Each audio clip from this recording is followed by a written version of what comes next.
Farkunda, le prénom, presque d'une terre, ou d'un royaume, ou d'une légende.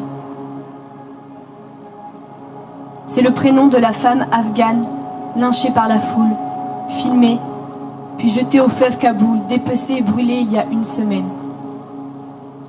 Il fallait voir ces images sur Internet. Des policiers qui se croisent les bras, un Afghan qui filme, une meute qui s'acharne sur une masse sombre.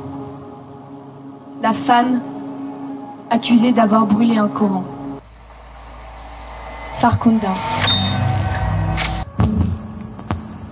Partout où on parle du ciel, on commence par piétiner la femme. Et c'est terrible.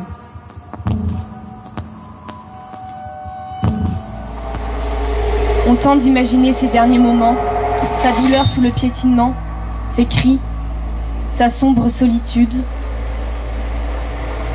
Puis on recule. Cela est atroce et impossible à la fois de se représenter l'atrocité de l'intérieur.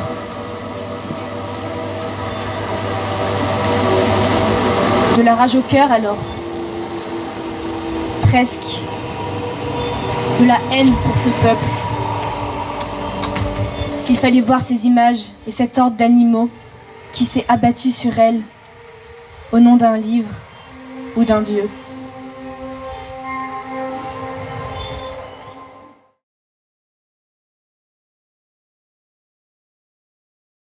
Pardon. Mais cette main, elle a aussi des qualités remarquables. Elle a le pouce opposable. Bon, les grands singes l'ont aussi.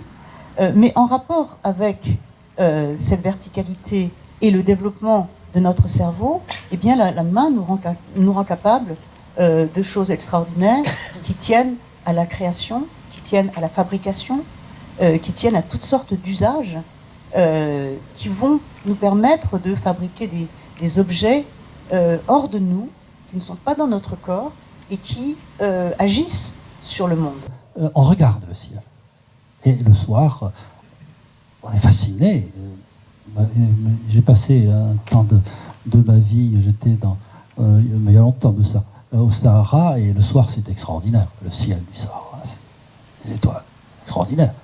Pourquoi on regarde les étoiles? Et je pense que c'est ça qui fait le propre de l'être humain. C'est-à-dire que ça n'est pas une activité en plus, mais c'est la totalité de son être qui s'exprime dans quelque chose qui atteint l'universel. Je vais dire quelques mots.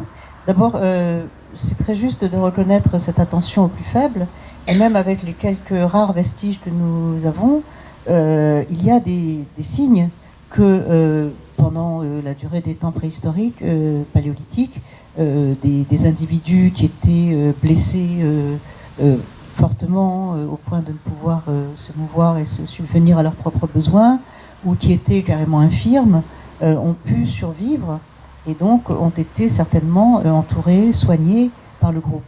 Mais il se trouve que ce genre de preuves, nous les avons non seulement pour des Homo sapiens, mais aussi chez des Néandertaliens.